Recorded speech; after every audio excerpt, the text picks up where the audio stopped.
Team India captain Rohit శర్మపై అభిమానులు ఆగ్రహాన్ని వ్యక్తం చేస్తున్నారు. ఆస్ట్రేలియాతో ఆడిలైట్ వేదికగా జరుగుతున్న పింక్ బాల్ టెస్టులో రోహిత్ శర్మ అటు కెప్టెన్ గా ఇటు బ్యాటర్ గా దారుణంగా విఫలమయ్యాడు. 2 ఇన్నింగ్స్ లో సింగిల్ డిజిట్ కే పరిమితమయ్యాడు. దాంతో సోషల్ మీడియా వేదికగా అభిమానులు రోహిత్ శర్మపై విమర్శలు గుప్పిస్తున్నారు.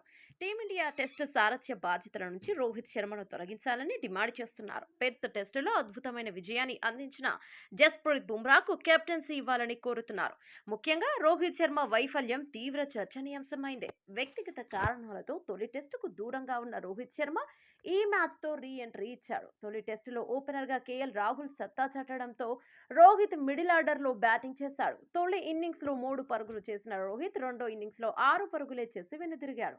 సొంత గడ్డపై న్యూజిలాండ్తో జరిగిన 3 టెస్టుల సిరీస్లో 6 ఇన్నింగ్స్లో 92 పరుగులు మాత్రమే చేశాడు. ఓవరాల్గా గత 8 టెస్ట్ ఇన్నింగ్స్లో రోహిత్ శర్మ 101 పరుగులే చేశాడు. అంతేకాకుండా కెప్టెన్గా సొంత గడ్డపై వరుసగా 3 మ్యాచ్ల్లో ఓటమి ఎదుర్కొన్న రోహిత్ శర్మకు తాజా మ్యాచ్తో 4వ ఓటమి లోడవుతుంది. అంతేకాకుండా 2023 మంచి Rohit Sharma right arm fast బౌలర్లకు ఇబ్బంది పడుతున్నారు. ఇక ఇప్పటి వరకు రైట్ ఆర్మ్ పేసర్ల బౌలింగ్ లో 13 సార్లు అవుట్ అయ్యాడు. ఈ క్రమంలోనే రోహిత్ శర్మపై వేటు వేసి బుమ్రాకు కెప్టెన్సీ ఇవ్వాలని ఫ్యాన్స్ డిమాండ్ చేస్తున్నారు. ఇక T20 style of strategies test match లో పనిచేయవు అంటూ కోహ్లీ తర్వాత టెస్ట్ కెప్టెన్సీలో బుమ్రా ఆ బెంచ్ మార్క్ సెట్ చేస్తున్నాడు అంటూ తాను తప్పుకొని బుమ్రాకి సపోర్ట్ చేయాలి అంటూ ట్వీట్ చేస్తున్నారు.